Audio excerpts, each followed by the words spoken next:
what many people do not realize is that ancient historians, they're the experts on history, are almost entirely agreed about certain basic things. Let me quote someone from Princeton, James Charlesworth. I don't think there's any serious historian who doubts the existence of Jesus. We have more evidence for Jesus than we have for almost anybody from his time period. And an Oxford scholar, Christopher Tuckett, author of a Cambridge text on the historical Jesus, listen to what he says.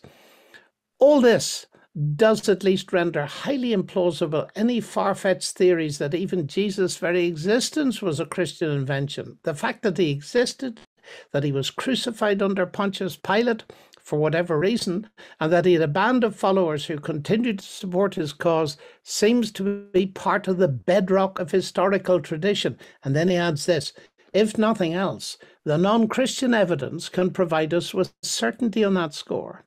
You see, most scholars believe that Josephus from AD 37 to 100, who was a first century Roman Jewish historian, wrote one of the earliest surviving accounts that mentioned Jesus' crucifixion. And then there was Tacitus, AD 56 to 117, a historian and senator.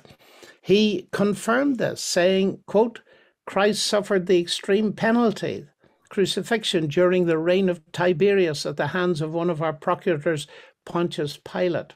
And I could go on because it's very important for me that this is all evidence-based. And the evidence for the authenticity of the New Testament is very high. First of all, we have a huge number of manuscripts. Several of them date back to AD 200. And I just mentioned Tacitus. But of his works, he wrote between the 2nd and 4th century. He wrote about AD 116.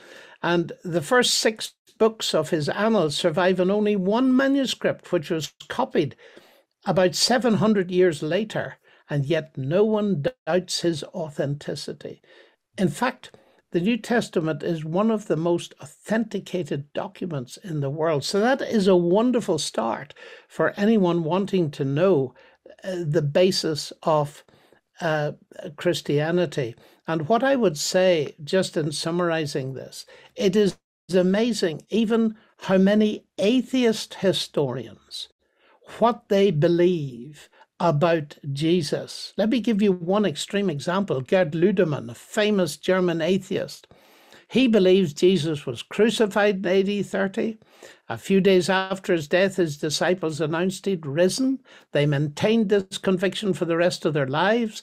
The witnesses are named, Peter, James, Paul, and so on. And perhaps most importantly of all, shortly after the death of Jesus, there appears a formal confession of faith that refers to the resurrection. And things like that are quite remarkable to my mind, that ancient historians who are the experts on this, even if they're atheists, are honest enough to tell us that there's a great deal of evidence for the truth of what's contained in the Gospels. So we can have historical certainty as far as that goes.